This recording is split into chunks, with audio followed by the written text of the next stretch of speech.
Ang ganda eh, oh. Ano ngayon?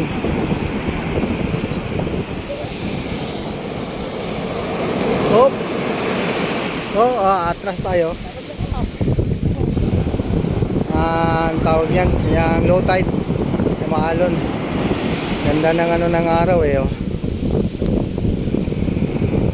Yun yung kahoy. May kahoy dyan eh.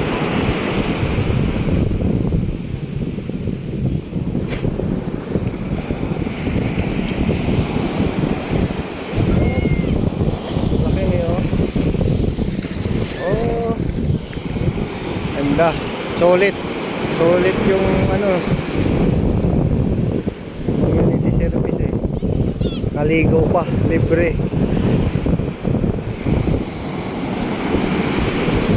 Tapos sumakay pa kami sa dragon fruit.